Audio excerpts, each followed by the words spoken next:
Thank you. We should have a quorum. To have a quorum. Even I did all that for nothing? Would you like to do a roll call, Mr. Chairman? I'm going to suggest in just a second, Mr. Rodriguez. We now have a quorum. We're going to do a roll call and start the meeting. Mr. Rodriguez, would you count us up? Yeah, Chairman Carney. Yes, I'm here. Okay. Member Davis. Member Fernandez Ketchum. Member Freed. Here. Member Golden. Present. Member Sue. Member Shaw. Present. We have a quorum, Mr. Chairman. Thank you very much, sir.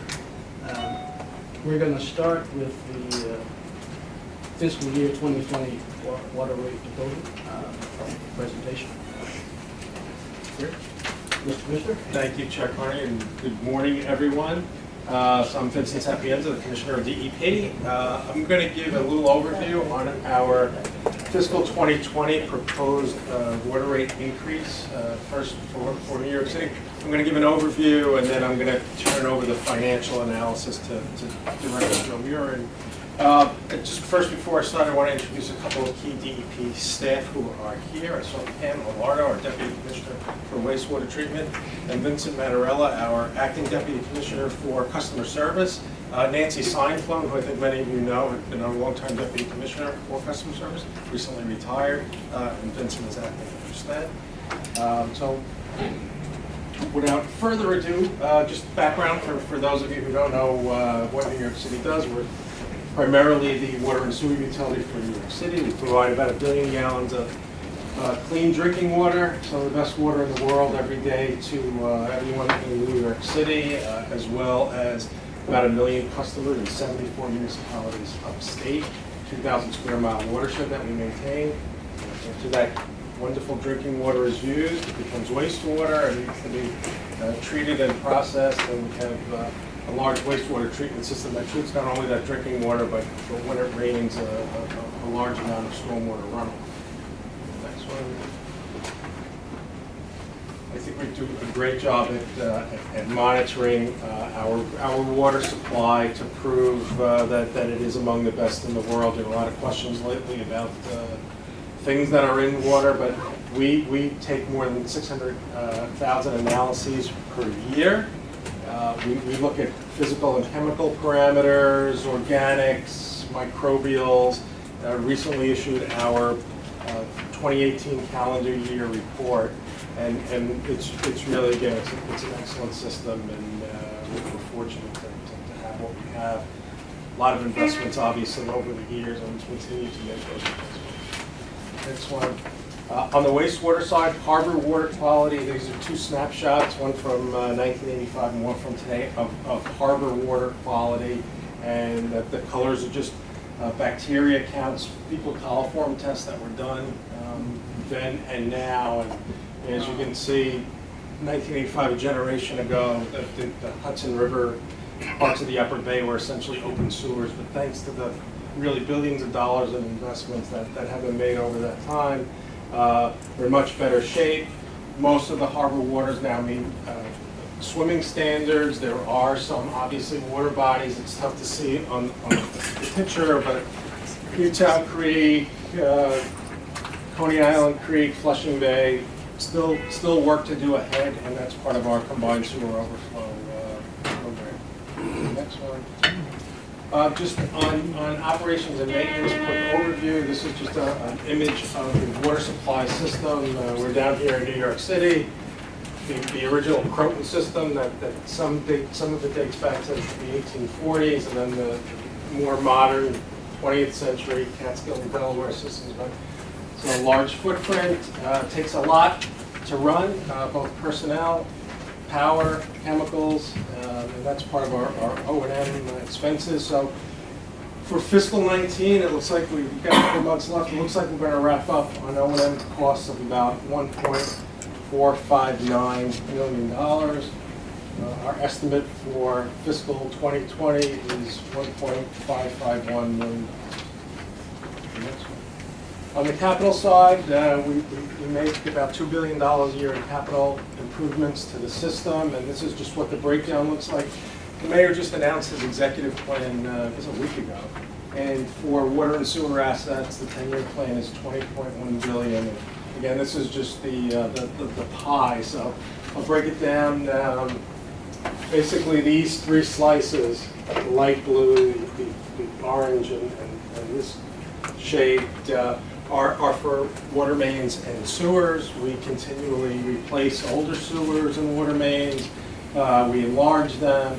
For some areas of the city, like Southeast Queens, that doesn't have a storm sewer system yet, we'll install new storm sewers for the first time. So about a third of our capital budget goes to water and sewer construction. About a quarter is mandates, federal and state mandates, that the requirements to make improvements to the system.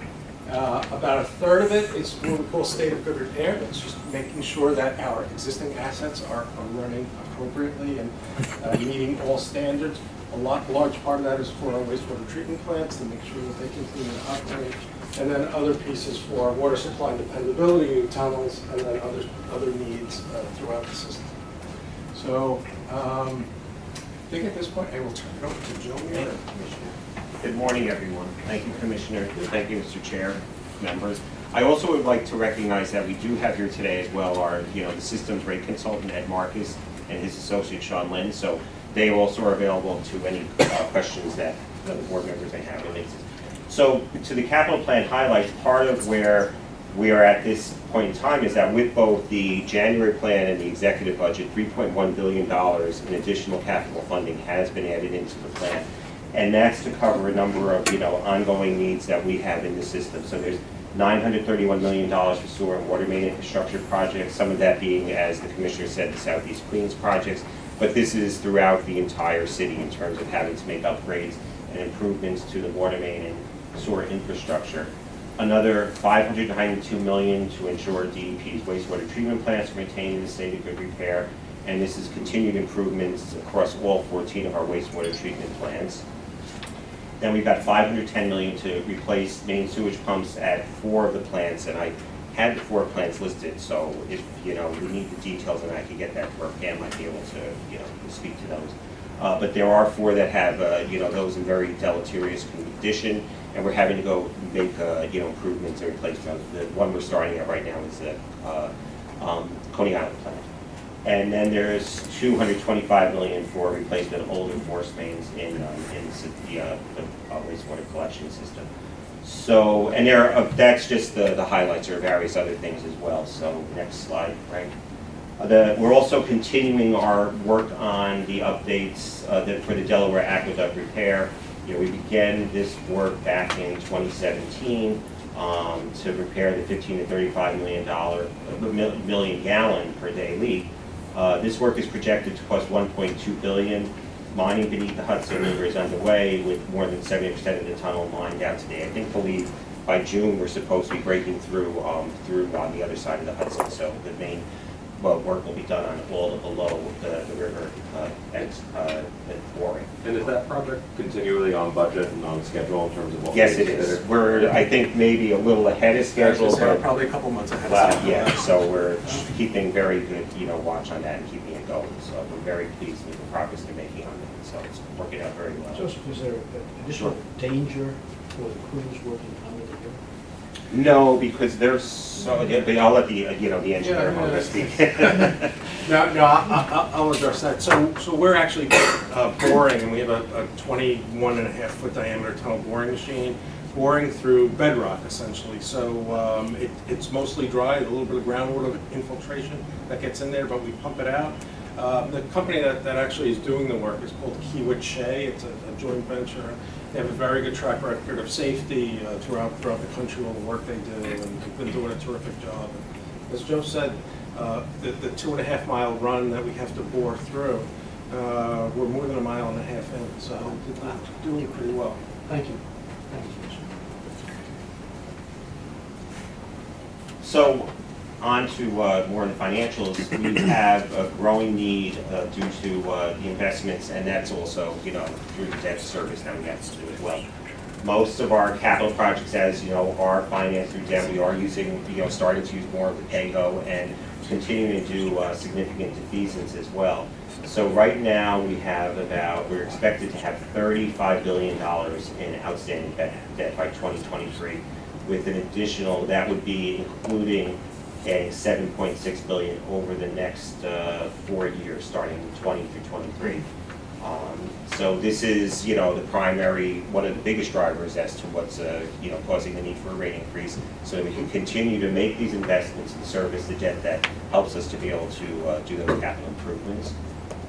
And is there a sense, given that that's a pretty dramatic rise of $500 million between 2017 and 2022 in debt service, what the impact will be in future years for rate increases and how that may impact the budget if we expect that operating expenses to go at a similar level? No, operating expenses. As they've gone in the past. Yeah, well, I would say they're probably going to be consistent with trying to keep it within or close to the rate of inflation, and that's one of the reasons, we work closely with the rate consultant in looking at both the debt service costs as they're going to be projected based on what the latest capital plan is, as well as those projections on the O&M.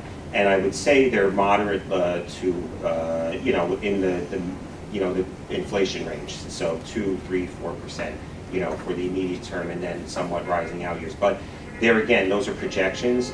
As we go through each year, we try to make sure that we're, managing against what the expectations are, and in terms of, what our projections are and what will actually happen in year to year. One thing that when we get to maybe a later slide will be how we continue to see debt service savings, because we use very conservative forecast in what we project for the debt. As we come and have, lower interest rates continue to be, in the market, that's helped us a lot in being able to, have those funds not have to be expended, and then can, plow those back in to help keep the rates lower. Then do you expect to see more refundings, Joseph, going forward as interest rates level out or even drop? I think we're seeing a steady, the expectation of a moderate to steady increase on that. I don't think we're going to see it drop, because they project that we're going to continue to have the capital needs, and that they're not. You didn't watch ABC, was it? No, I didn't. Sorry. I don't know what I missed there. Next one. So one is just talking about that, the interest rate risk is a factor out there. We do have, where short-term was a factor last year, but the short-term interest rates have been fairly moderate of late. They're about in the 2% range, I think, is what we're paying right now on the variable rate. And we continue to pay in the 3 to 4% range on the longer-term interest as we, issue the long-term bonds. So with $31 billion outstanding in debt now, we've got $5 billion, as I said, in variable interest rate. So we are seeing a higher interest rate cost right now than we had in the past. But as I noted, we still are less than what we use for when we do the modeling.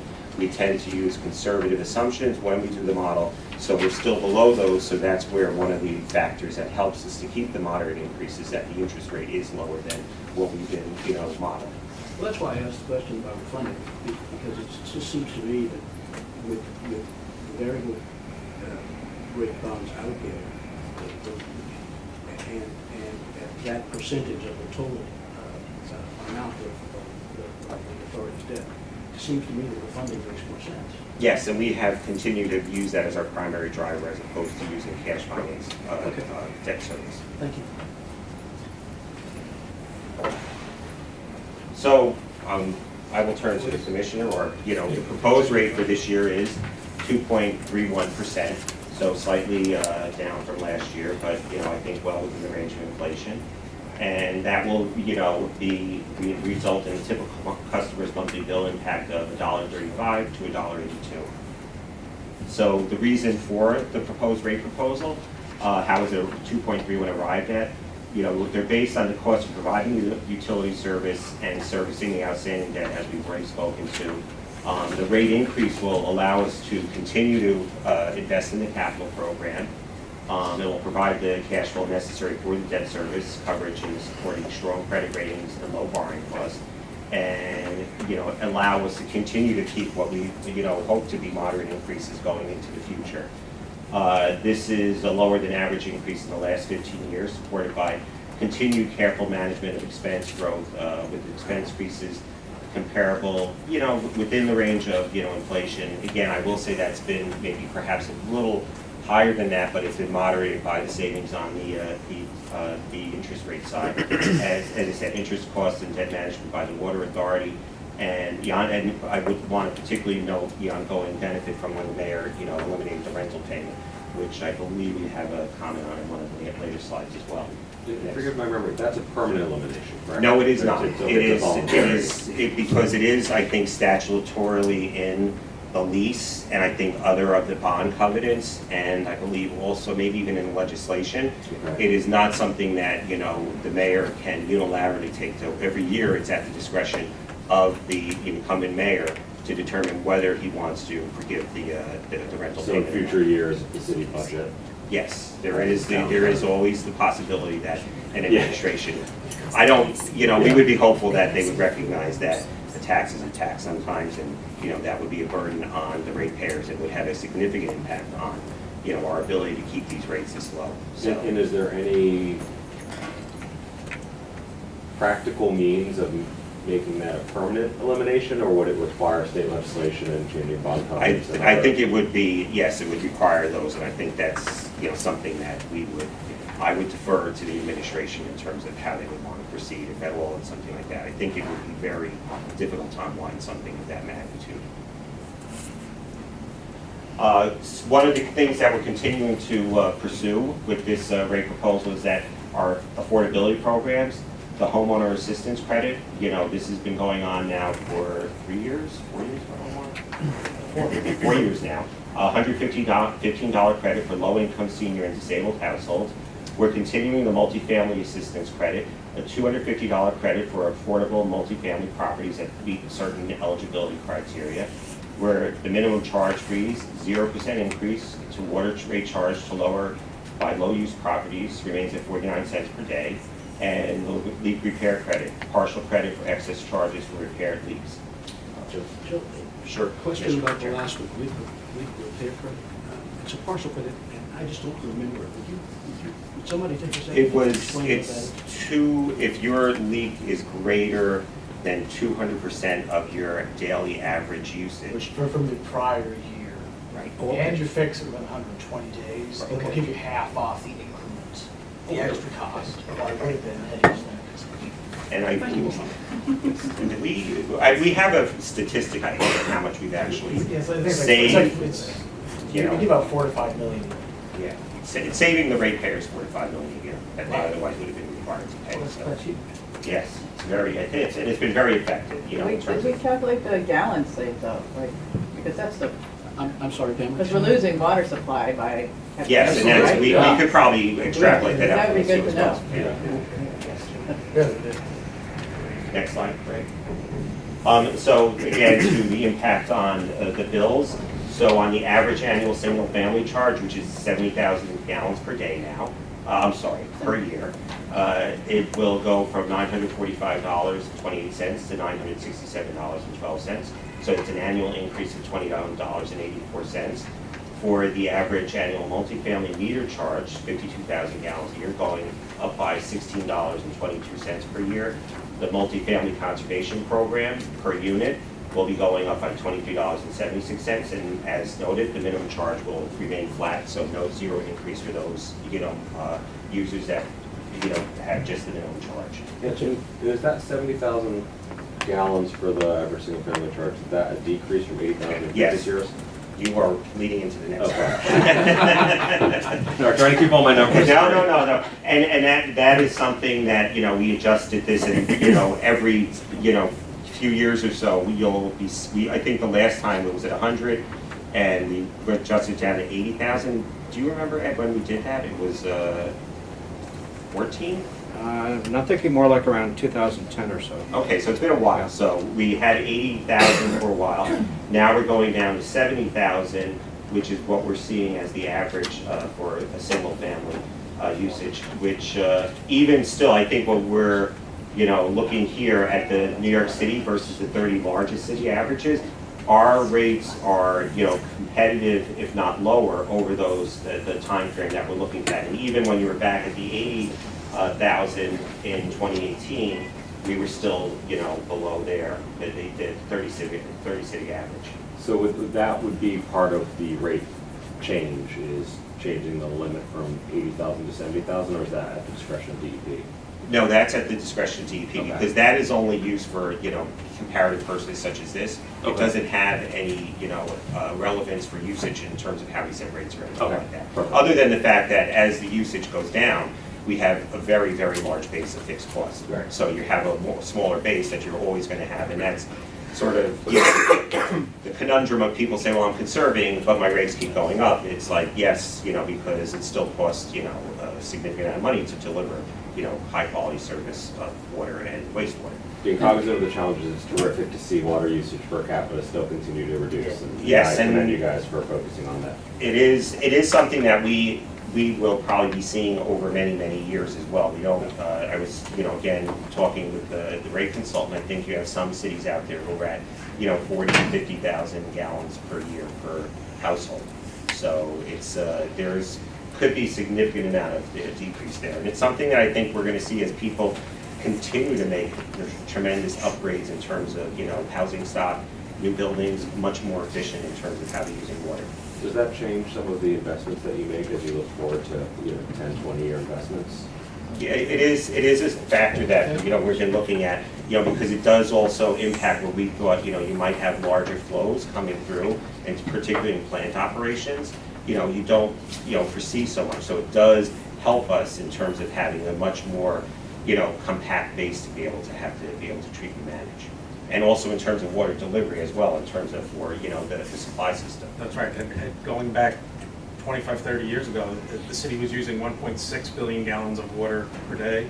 We're now down to about 1 billion gallons a day, so it's been a significant decrease over last generation. And this is particularly relevant for us as we look into, the future for the Hillview Reservoir and how we're going to be managing that system up there, because we are making significant investments up in that because it's a very aged infrastructure. But how much is that capacity going to be? How much do we have to be able to have for that, that load of storage to be able to service for the peaks? I mean, you still have peak usage during the summertime, but you do want it that you have to service, but not as much as when you average it across the entire year. Commissioner, that's a great fact, 1.6 billion gallons per year. Is that something worth getting into this presentation for other members involved? We certainly could. Yeah, we could, for the public hearings, we could bring that out. So I think that's, if you're going back maybe like in the 80s or, I don't, Yeah, mid-80s, I think was the yeah. We never yeah. knew. Yeah. Excellent. Again, we, as New York City, with this increase in 2021, we're still, seeing that we're, below average. Within the middle of the major cities in 38, you see that, on the extreme, you have San Francisco, that's average 7%, and, you go down to Chicago with 8.6%, which also, I believe, they do get, funding from their general revenue resources as well, whereas we are self-supported totally by our water and sewer rates here. So New York City at 5.6, averaging over those, that's going from 99 through 2019. So still staying within, slightly below that average of 6.1%. And again, we still, I think this is a very compelling slide every year that we present, and we're continuing to be below the cost of most of other services that are provided throughout the city. When you look at the cost of a co-op, renting an apartment, electricity, natural gas, and other utility-like, services, we're still, across the city below the average for that. And that's something we're very, cognizant of and trying to make sure that we're continuing to provide, affordable service to, many residents in New York City. Again, minimum charge will remain at 49 cents for the 6 consecutive years. So this applies to all customers with low water consumption, less than 92 gallons per day. Bills are calculated using a fixed water rate. Meter rates are not used.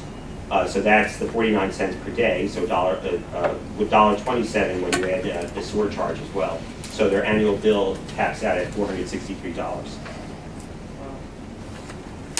And Joe, those folks who are on the fixed charge, we're not taking them into account when we say that the proposed rate is 2.31%. That's a proposed increase for those who will have an increase, right? That's correct. Factor in the frozen, those who are frozen in terms of the rate. Yes, we factor in that will all be flattened out, and that's for the rate consultant to make sure that that's all going to be enough to raise the revenue. So a policy update as well that the board to be aware of, because I don't know if this is an action that the board has to take, but we have a drilling and excavation. The Department of Environmental Protection expects to adopt a rule requiring permits for time when drilling or excavating in certain areas of New York City when the activity is in close proximity to DEP and waterboard tunnels and shafts. The rule being promulgated is, I'm not going to go through the legalese here. It's a DEP rule, you're being asked to approve authority for the board to charge the money for the permit. So DEP is approving, he's charging the money. Right, and then it's a $1,000 fee, and what this is being driven by is, especially with the very, high construction market we've seen, and there's been so much development around, we've had a few incidents where people, developers or, builders have been close to or near our infrastructure and have not properly, gone through the vetting process to make sure that they're securing our assets. And it's, we had a particular incident with one, sewer, I don't know if you want to talk about it, Yeah.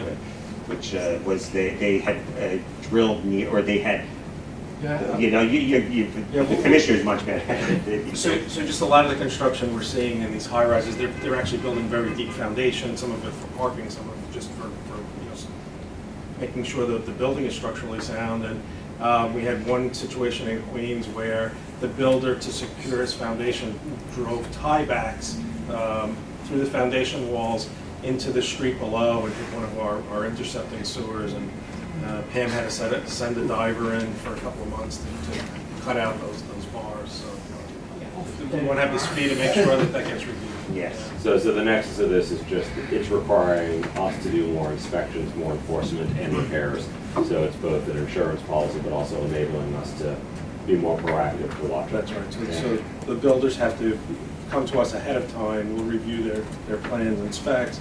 We'll do a site survey to just make sure that they're not going to affect any of our infrastructure. He's bad. Just another policy update, disqualification due to DEP violations. Accounts relating to properties open DEP violations will not be eligible to participate in certain water board billing programs, including obtaining innocent purchase status and receiving credit on the relief forgiveness program. I think we're trying to balance our, where we're providing, relief for individuals in certain situations, but if, a account holder is not a good player in terms of being current and paying their bills, that we don't think we should be in a situation where then forgiving them for, the leak forgiveness program. Next slide. So the financial outlook, this is basically the cash that we're raising here, combined of $3.757 in 2019. That's comprised of $2.197 billion, I'm sorry, for Water Authority funding of debt service and cash capital investments for defeasance.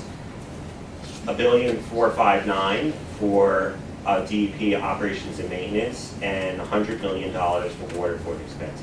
For fiscal year 20, we're projecting $2.164 billion for Water Authority debt service and related costs, $1.551 for DEP operations and maintenance, and $105 million for Water and Board Authority costs.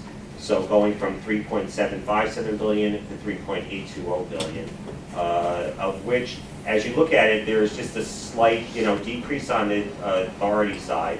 There's, about a $90 million or so increase on the system, the operations and maintenance side, which the bulk of that, sheet here, when you look at it, would be, we did have the recent collective bargaining settlement, so that continues to have to be factored into what we're paying for this. So that's about $21 million of that increase.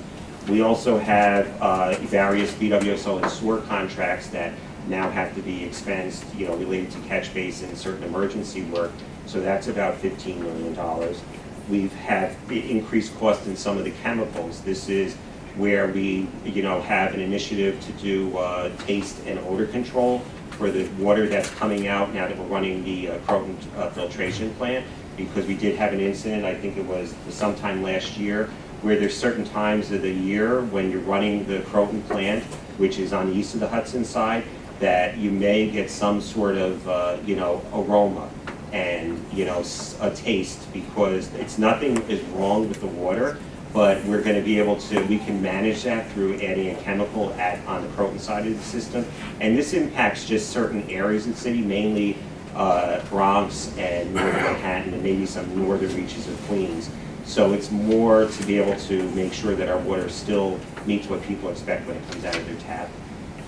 There's other chemicals such as, some increase for glycerol, some changes for polymers, so a variety of others. Also, we did have continued cost increases related to the filtration and avoidance determination. The various initiatives and programs we have with our upstate partners, and that's about $8 million and that's primarily related to continuing to initiate wastewater control measures up there between the septic program, upgrades at for the wastewater treatment plants that we fund for those communities up there, and a variety of other programs. And another one that we're also seeing an increase on is the biosolids, the cost of removing the wastewater product from the plants. What we primarily seen is not so much in the treatment, but the transportation cost has been going up tremendously. And we've been seeing a lot of instances where we're having problems finding places to place that biosolids in. So we're trying to move much more back towards beneficial use of those as opposed to landfill, which will hopefully mitigate that cost, but it's going to take us some time to be able to get there. So that's something that Pam and her team have been working on for the past year or so. Is it possible to get that broken out? Just trying to jot down all the numbers and percent increase. Yeah, we'll be able to Here, get just a something. little more detail on that. We'll get you something with the reconciliation there. Because I also will point, there have been some things that don't have an increase at this point in time that we've been projecting, which is heat, light, and power, and upstate property tax. Right now, we're thinking that we're sufficiently funded on there, but those are two kind of variable things that can sometimes add, a little, money needs during the course of the year. Next was also, we did get some savings from Fringe because of the collective bargaining settlement. Some of that included health benefit savings that the city's been getting citywide that then come down to the rest of us in the operations of the DEP. And there's a number of savings initiatives that we've been working with OMB on, such as fleet reductions, moving towards more efficient vehicles, some continued hiring freeze. I think some have maybe seen this in the press. That's mainly impacting non-critical staff, not operations staff. And also, a slight reduction in headcount, again, not hitting critical staff, only, non-critical staff. Is that reduction in headcount occurring through natural attrition, or is that? Well, it was a reduction, I'm sorry, Jonathan, I didn't let you finish. No, I was just asking if it was a reduction in force or if it's occurring through attrition. It will be through vacancies. Right now, the agency has about 450 vacancies, so we would target where some of those vacancies are and say that, all right, you can't fill that, one might be a little bit more. I'm sorry. So it's not through termination? No, it is not through termination of employees. It is not through termination. If I'm asking out of order, and I apologize, I just wanted to find out if you could give us a sense of what the direct expenses are for the water board and the water authority. Is it predominantly employees for the water authority and the employees for the water board? Is that? The biggest piece here, and I'll probably turn it over to Omar, remember we're acting as a pass-through for AWR, American Water Resources, which manages the service line protection program, and that I think accounts for... The water board is about 50 million of that. The water board is 50, about 40 is in the water. Okay. I think most of the other operating, the costs related to the board's activities have been pretty static. There's the lockbox contract, and we can get you the details. I think there may be in your packet some of the details on it as well. On the water authority side, most of that is, and Olga was sick today, so that's why she's not here. Most of that is related to their management of the investment and as well as the debt service cost of the system. So, for the various underwriters and things of that nature. But we run pretty lean, which is not, Oh, yes, it's not quite reflected on there. There is recollect there is no personnel that is, on the water board's headcount. I think on the water authority side, there's maybe 4 or 5.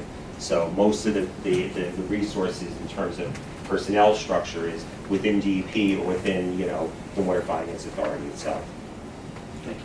Joe, on the authority side too, it's the EFC administrative fees, which are over $10 million a year, plus all Okay, the yeah. liquidity fees and things like that associated with the variable rate debt. Yes, thank you, Ed. Yeah, that's helpful. So, again, we're proposing a 2.31% increase. Next slide, right? The schedule for the 5 borough hearings has been set. As always, board members' attendance is not required, but we love to see as many of you there as possible. We also hope to see as much of the public there as possible. We'd like to let them know what we're doing and how we're delivering effective service for them. And I think that wraps this presentation. Very much. I know we've got the Oxford presentation to go, but I don't want to lose the quorum before we take the necessary votes. And did you perhaps want to go out of sequence to do Yes. the two Yes. real estate transactions? That's And that way, exactly what I said. yes. So I'm going to go out of sequence on a thing, and we're going to go, and we do have some staff here from the Bureau of Water Supply that will, and also from the Law Department as well, CKL's here also, to talk about the two real estate transactions. So I'm going to turn it over. Who's leading this? Matt, come up.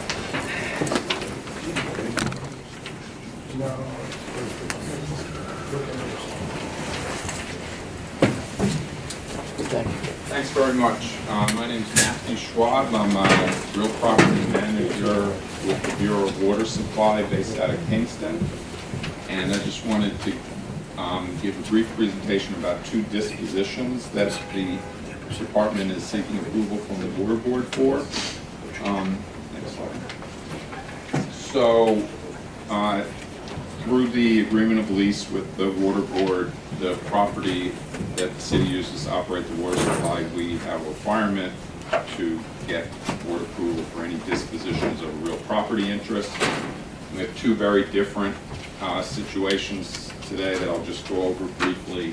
One is an easement for access over city land benefiting Westchester County that is in connection with a road that we're building for the Catskill Aqueduct Repair Program. And the second issue has to do with conservation easements that the city grants to the New York State DEC as part of our Watershed Protection Program. So I'll go through those two situations.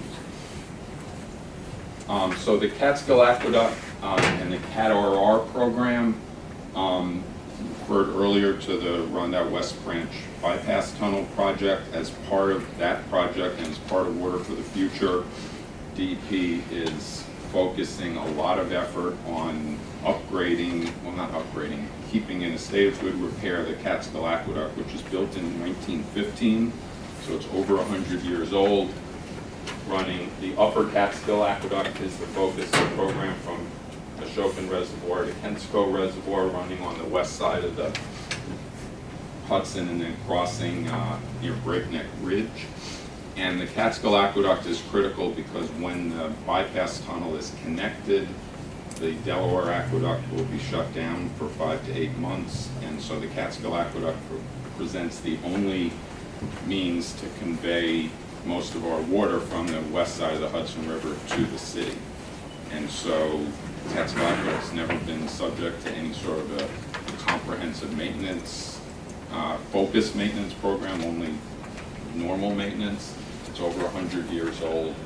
The three main focuses for the CAT-RR project are to inspect, repair, and replace valves and mechanical equipment, some of which hasn't been replaced in 100 years. There are some leaks, nothing at all on the scale of the leak at the Hudson River on the Delaware Tunnel, but nonetheless leaks that should be repaired, and going inside the aqueduct to clean out biofilm, which is material that's collected on the inside concrete walls of the aqueduct, and by removing the biofilm, the hydraulic capacity of the aqueduct can be restored to a little bit closer to what it originally was. All of these measures to improve the reliability and capacity of the Catskill when it's the only aqueduct we have to get water from upstate. So as part of CAT-RR program, we've been looking, our group is a real estate unit that supports the Bureau's operations, and there are probably 50 sites, 75 sites along this 74 miles where the city, where we need to be able to access the aqueduct. Sometimes we own the land, sometimes we have easements. In this case, in Westchester County in Pleasantville, the Sawmill River is running through city-owned property, and the valves that we need to replace are on the west side of the Sawmill River. We cannot get to the west side of the Sawmill River from the west because there's the Sawmill River Parkway and the Metro-North Railroad tracks on the west. And this is a very steep hill. We have a bridge to get to the valves, but there's no road to that bridge, which is sort of a long story, but the houses that are in that area were built after the aqueduct was built, and the city had not at that time built an access road. So we've now designed an access road, which you can see in white on the map, that will get down a steep hill so that we can get to the bridge, so that we can get to the valves, to replace the valves, and it's actually a pretty critical operation for CAT-RR because those valves will allow us to drain a large section of the aqueduct so that they can do the other work. The road is going over lands of Westchester County, and so the disposition is that the county has been very easy to work with. They're willing to allow us to build the road. They're granting us a license agreement and then a permanent easement benefiting the city over county lands, and we are merely reciprocating and granting the county a permanent easement over the road that we're going to build so that the county can get to their property, because they actually were in the same situation we were. They owned a property that they couldn't drive a vehicle to, and they have some sewer infrastructure and whatnot in that area. Next slide. So probably went through most of this already, but we have a license agreement in place at the present time to allow us to proceed with the project. The work is scheduled to start in the next couple of months, most likely, and going through the disposition process. Both Westchester County and the city have various approvals, obviously, that are needed, so the easement is hoped to be conveyed maybe late this year or something like that. So it's a swap of property rights so that once the road is built, both the city and the county can get to their respective lands. Now switching to the second disposition and our Watershed Protection Program. I'm sorry, may I just Sure. for a moment, because I wanted to ask a question about the first disposition. Would our granting of the easement be, you mentioned that it was reciprocal, would it be conditional on Westchester County granting the same easement, or would we just relying on their good faith? Yes, good morning, Water Board. Mei Chen from DEP Bureau of Legal Affairs. Yes, it is conditional, so we are each seeking our approval so that it's conditional once, and it's one document that we'll be signing. So once they have their approvals and DEP has our approvals, it'll be one document that we exchange this easement. Thank you so much. So again, with the Watershed Protection Program, I'll go through this quickly, but if there are any members here who have questions about the details, I'd obviously be glad to go through them. But since 1993, under the surface water treatment rule, the city has been engaged in a massive, as you know, massive watershed protection program. Land acquisition is a key component of that. We've been acquiring land for going on 23 years now, starting in 1997.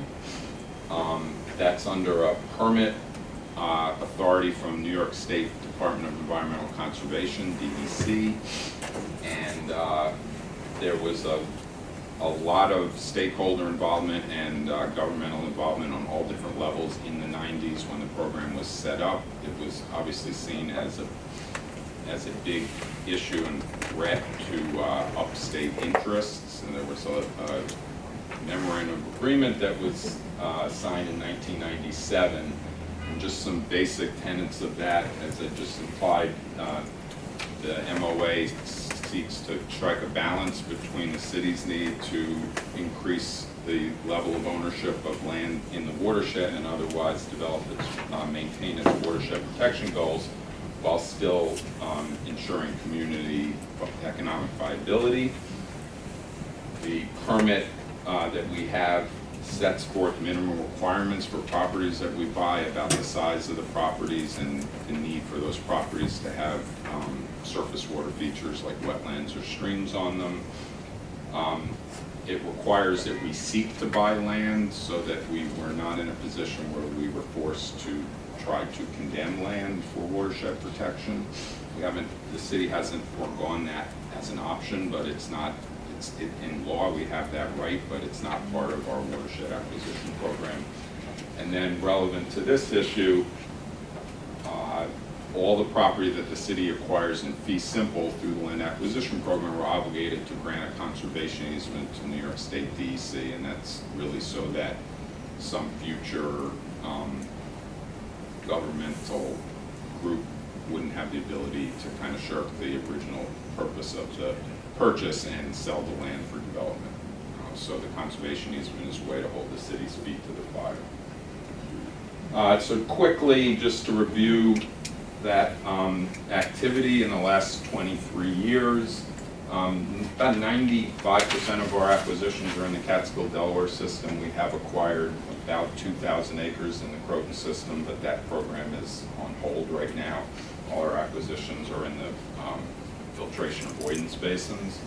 But we've acquired over 150,000 acres in 1,800 separate transactions for a total cost of over $500 million. It's a painstaking effort because we've had that consists of 1,800 separate real estate transactions, about 85 acres on average per property. And just to give you a sense of the different programs that we have, by far the biggest is our fee acquisition, so almost 100,000 acres have been acquired in fee simple. The city and the Watershed Agricultural Council do conservation easements where we purchase the development rights from a private property. We use that as a more targeted tool. It involves a much larger long-term commitment of resources to monitor someone's private property than to simply own the property. But you can see there's about 55,000 acres in easements that have been acquired, and then we have several newer programs targeted on flood-prone properties and stream-side, smaller stream buffer properties that are programs that have been developed in the last 5 years or so, focused again on smaller properties. So it's the first line, the fee properties, 97,000 acres that we're obligated to grant these conservation easements to New York State. And I know it's a small number in the overall, but the higher price per average for the city-funded flood buyout, where are those properties, or what are those? That's a brand new program, and we're purchasing for the first time. That's reflecting that we're paying for structures that are basically in harm's way. And if it's a community-driven program, we only purchase properties that a town would approve of. But for instance, there was a property that was an auto dealership in Walton, New York. The town and the city both agree that if that building wasn't there, the floodplain would get restored, which would lower flood elevations during a 100-year storm, which has a big community benefit, but also a big benefit to the water supply, because during Irene, for example, we had all kinds of crazy things floating into the reservoir. So the costs are much higher because the buildings are being purchased. We're paying the landowner for the building, which is then subsequently demolished.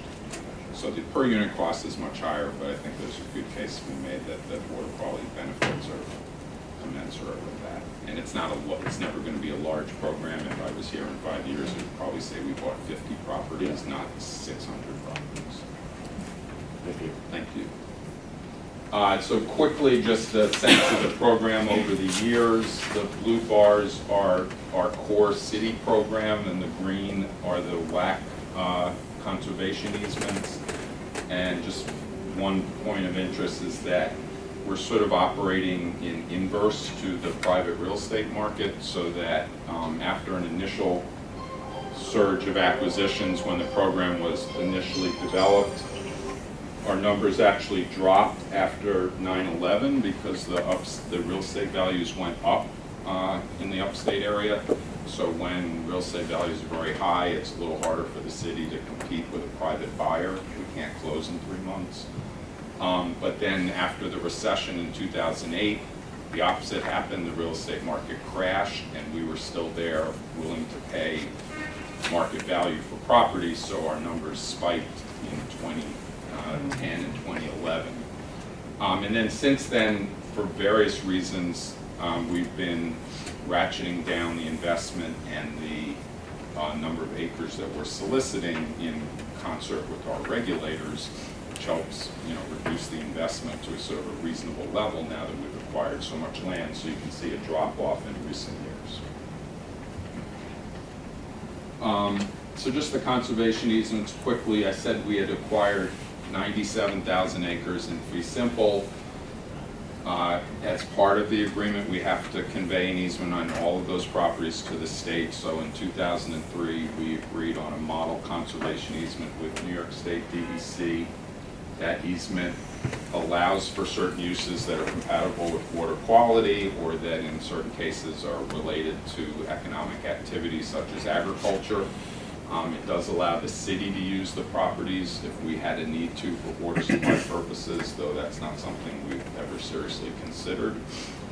And there are some other provisions. There is something called a trade-up provision that we always mention to landowners, because in theory we could sell a property that is subject to this easement if we replace that property with a similar property in a higher priority area. It's just a sort of a provision that was negotiated in 1997, but we've never employed it, and it doesn't seem like it's something that we would in the future. So we batch the properties into easements that are then conveyed to New York State, maybe 5 to 15 a year. So far, we've had 85 easements and 75,000 acres. And all of the easements go with documentation to the state of New York, so that were there to be an issue 10 years from now, they could look and see what the condition of the property was at the time of acquisition. So we're sending them surveys and environmental reports and things like that. So we have previously, with May and others, sought and gained approval from the Water Board, I guess 6 times in the past for the granting of these conservation easements. Most recently, we got one in 2014, and we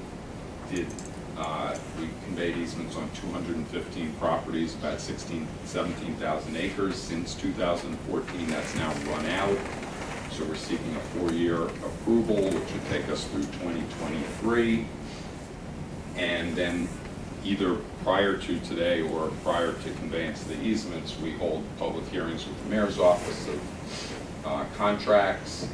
We have the easement approved through the law department, and then the deputy mayor for operations approves the easements. So that is the process, and it's an overview of the approvals we're seeking today. Outstanding. Thank you. Thank you. Are there- Since we're, I'm sorry. I was just, any changes or anything unusual about the easements being granted now in the contract language versus previous years, or is it simply a continuation of what we had in the past? No, it's pretty much continuation. There were a couple of provisions negotiated in 2010 as part of an updated water supply where we allowed certain, again, potential economic development activity like wind turbines had previously been prohibited. They were added in. I will say that the flood buyout programs present some new challenges because the provisions on those easements need to be different. And so we're working with DEP Council and DEC actively on several new easements that would be covered under this approval once they're negotiated and then get water department. Thank you. We're going to vote these separately as there are 2 resolutions to support each of the proposed transactions. I think we just heard the presentation on the granting of the conservation easements to New York State. Why don't we go with that one first? Do you all have any questions? Hearing none, may I have a motion, please, to approve the resolution? So moved. Second. Thank you. All in favor, please indicate with aye. Aye. We'll move to the Westchester County proposed transaction, the grant of reciprocal easements. We, of course, will leave that one, the other side. It's the other. Are there any questions? Hearing none, may I have a motion, please, to approve? So moved. Harley, thank you very much for the second. All in favor, please indicate with aye. Aye. Aye. So the two resolutions are approved. Did you do the minutes? No, going to do that right now. Thank you. I was gonna say, that's We're gonna do that right now, so you can get it. You've all had a chance to review the minutes of the meeting of September 26, 2018. Are there any proposed revisions, questions? Hearing none, may I have a motion, please, to approve the minutes? So moved. Second. Thank you, Arlene, for the motion, and thanks, John, for the second. All in favor, please indicate with aye. Aye. The minutes are approved. Those are the only action items, Arlene. My apologies. I'm kidding. Feel better, early. Very trooper from me. I can't Thank you. believe it. Just So you just wanted to I appreciate you all. that phone. I will. Thank you, God. All right, thanks, Feel Eileen. better? We're going to do the upstate. We'll do the upstate, right? Yeah, thank you very much for bearing with us. Oh. I'm sure I've got a lot of things to do, but My thank you. pleasure. My pleasure, Chair Carney. So, we're not going to just talk about the upstate water rate, the proposed increase there. So there's about 1 million customers of upstate municipal suppliers that draw water from New York City. We can skip this one because we were talking about this earlier. But as New York City was building the system for the Catskill and Delaware, that it impacted many municipalities as we were building tunnels and aqueducts. State law allowed upstate jurisdictions to draw water off of New York City's system once the work was completed. And that law also allowed for New York City to charge a fee to those upstate jurisdictions for the cost of providing that water. And so we are allowed to not only collect fees for the normal daily supply, but for any improvements to the system. And I just want to point out a couple of things. You heard from Matt earlier about the CAT-RR program to make modifications, improvements in the Catskill Aqueduct. So that's one big project we're doing. We're doing about $1 billion of work at Ashokan. I wanted to point out this project too, because this is fairly new, just so folks are aware of it. The Kensico Eastview Connection Tunnel. So we're currently doing preliminary design of a tunnel, about a two-mile long tunnel that is necessary when, just a little bit of a background, when EPA required us to build the UV facility, ultraviolet filtration facility up at Eastview, and actually sort of made a bottleneck in the delivery system, and to relieve that bottleneck, we need to build this project. So it's about a $1.3 billion project. We expect design to be complete in about 2 to 2.5 years, 2022 we have there, and then constructions to start after. But it's another large project that we have planned and budgeted. So we can continue, we can skip CAT-RR because we heard that from Matt. And I'll turn this over to Joe Muir now to go through the factors that go into that rate. Okay, and I'm going to maybe rely a little more here on Omar and the rate consultant at Marcus, but similar to the in-city rate, we go through a process of looking at the cost of providing service to the upstate community. And, because it's not as comprehensive, because we are only providing water to them, and we're providing raw water to them. So they have responsibility for treatment on their end, whether it's a, utility or whether it's some of the municipality up there. So the factors that go into what are the key water supply costs that create the entitled rate are the debt service. As the commissioner just pointed out, those capital projects that are benefiting the upstate users as well as the in-city users of the water system. Then there's also the property taxes paid, to the upstate communities. There's the DEP non-personnel expense. This is all of the, operating expenses that we would have for running the upstate water supply system. Then there's the personnel expense. Practically everyone that's in our Bureau of Water Supply, which is probably close to 1,000 people at this point, are all supporting, the water delivery of water, not just for the city, but for these upstate communities as well. Then there's also, again, what we have, the defeasance of the cash finance construction. And there's a methodology of where we recover prior year underpayments. And this is something that we've been working closely with the upstate communities in terms of being, cognizant of the fact that we are, these are large investments we're making. These are probably would be, if we put them all upon them at once, it would have probably a very significant impact on what their rate increases would be. So we work with them to try and ease that burden by looking at this in a multi-year lens, in terms of how do we get some of these recoup the costs that we've incurred. And then there's just the net change. The reason we're jumping from 16 to 19 and 20 is that, as you may recollect, in the past 3 years we have not done a rate increase for the upstate payers. I don't know if Greg, if that's on the next slide. No, all right. But I'll get to that in a moment there. But I wanted to point out too next slide is fine, right? The magnitude of what we're talking about here is a significant portion of our revenue, but not overwhelming. It's 2.1%, as of fiscal year 25, 2.2% going up into 18. So we as a city have total operating revenue of $3.6 billion that we collect in both the water and the wastewater charges. Then we get the revenue from the water supply charges to the upstate communities of $80 million. So it's a very, less, so, not, slightly 2% there. Of our consumption, they're, 9%. And again, that's just on the water supply side as well. So that's, you're never going to see it as being one-to-one. Next slide, right? So yes, to point this out, where we had, over the past 3 years, we've had 0 rate increases for the upstate communities.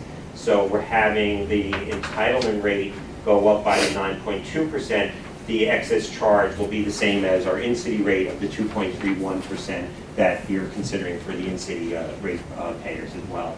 I'll pause to see if anybody has any questions at this point before we move on to the next slide.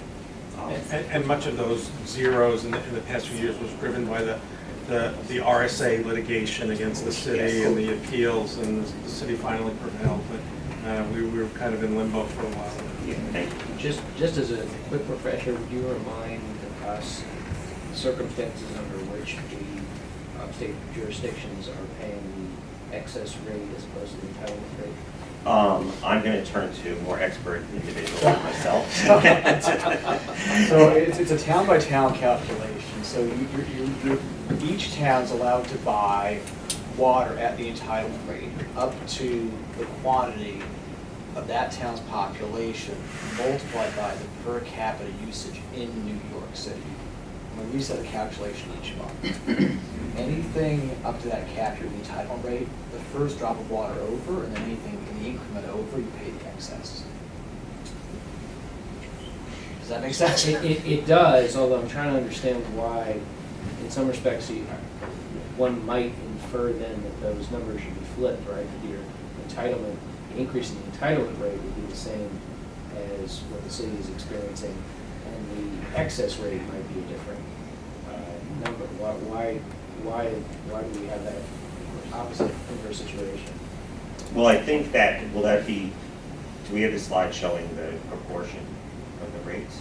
The appeals are validation Yeah, we're from the water department. You can stand up. Okay, there's a statute that sets out how you're supposed to figure these things out, so it's not really discretionary with the water board. So the entitlement rate, what they're entitled to take under the statute. We got the property, we got the water system, they get to tap in. We get to charge them, there's a statutory definition of what we get to charge them, and it's supposed to reflect the costs north of the city of supplying water, not distributing, which we do in-city. So the in-city rate is going to include water supply and water distribution costs. Upstate rate is going to just include water supply costs, which our rate consultant separates out in the report that he does every year. what are the costs of water supply? And that's what we get to charge them for the entitlement rate. They take more than they're entitled to. They pay the same rate that in city. Right, it's much higher, I think, than the I excess may be charge. asking you, It's always it's a very simplistic question that doesn't reflect a full understanding of the nuance. But it sounds like we are able to charge them for essentially a subset of the services that are being provided in the city. Namely, we're not charging them for wastewater, we're not charging them for distribution, right? So what is the basis for the rate being so much higher if what we're providing them, the increase in the rate being so much higher if what we're providing them is a subset of the services? Right, the rate actually is not higher, the increase is higher, because there hasn't been an increase since 2016. So we didn't recover the costs for 17, 18, and 19. And is the rate, is the actual amount, the amount of the rate, how that's calculated, that's a product of statute? Yes. And the application of the statute, that was done by our rate consultants or Yes. internally, or? Well, identification of the costs of the water supply only was done by our rate consultant. And the upstate communities have the opportunity and have taken the opportunity to challenge that rate before the state administrative agency, the Department of Environmental Conservation. So can I walk, so by statute, it figures out, here's your population, if there's a per capita rate of what's the water use in New York times that population, that's the entitlement water they get. We then figure out what the costs are to provide water to the utilities, and we then divide that by the per capita water rate to figure out what the price per gallon would be, which gives us, we're X currently, we need to increase that by 9.2% to get to the cost of supplying the water system for that, and then we just apply anything above that they're not statutory obligated or able to get, comes in at the excess rate. Yes and no. Yes. The costs of water supply are identified by the rate consultant. Right. It's not the cost to provide water to a particular utility. Yes. It's the system-wide Yes. cost of supplying water. In-city ratepayers pay for that, Yes. and upstate ratepayers pay for that. But they pay only for that.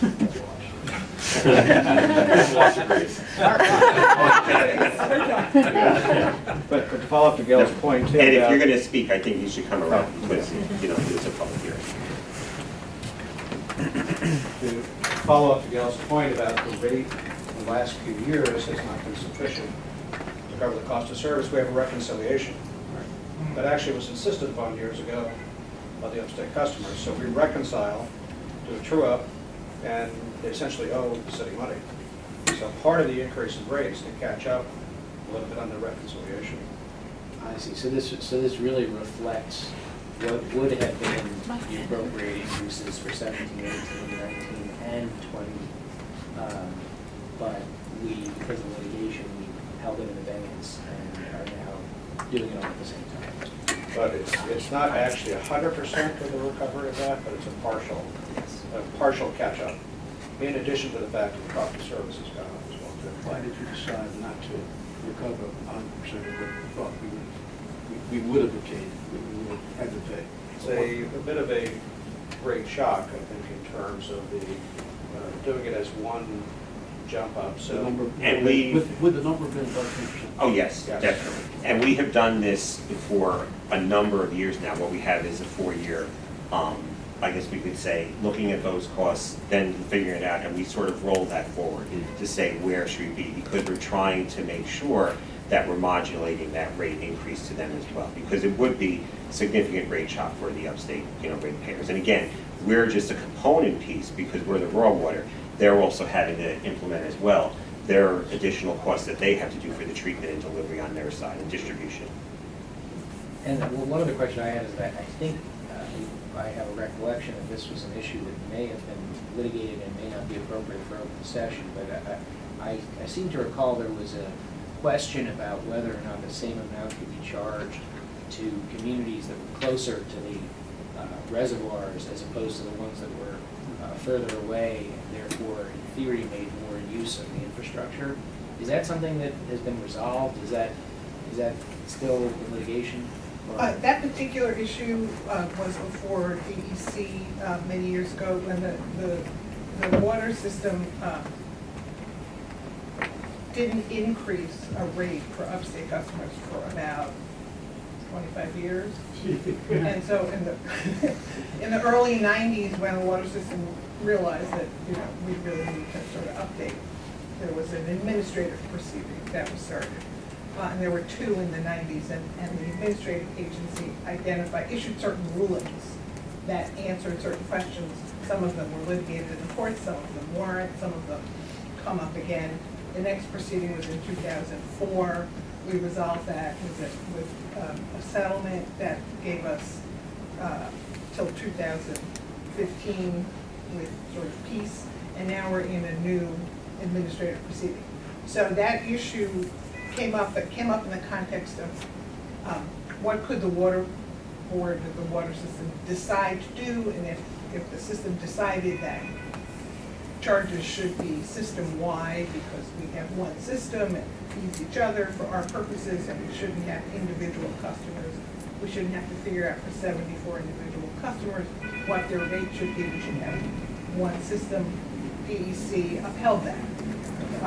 It doesn't mean that won't come up again. I anticipate that will come up again, but they did uphold the discretion of the water system to treat the system as one uniform system, which is what our rate consultant advised that we do, and that is done around the country, because otherwise it doesn't really make sense and makes sense. So it's not binding, but there's existing precedent for the notion that the town to whom we distribute water that's right next to a reservoir gets charged the same as White Plains, even though it's got a lot more Yes, distance to travel. yes, there absolutely is precedent for that. Right, thank you. Don't go too far yet. So we'll keep going to that. So DEP are proposing the water board, to the water board for an increase in the entitled rate of 9.2%, equating to a rate per million gallons of $1,888.06. So as we sort of touched on, they've received no increase in rates since fiscal year 2016, which was set in the spring of 2015. Debt service costs have increased from $213 million in FY 2016 to $268 million today. And the recovery of undercharged costs in prior years, according to 4-year reconciliation calculation, once actual costs are known upon completion of the fiscal years. And that was that window I said we looked at on a moving basis. Next slide. So we wanted to give an entitlement rate contribution to retail rates, as I touched on.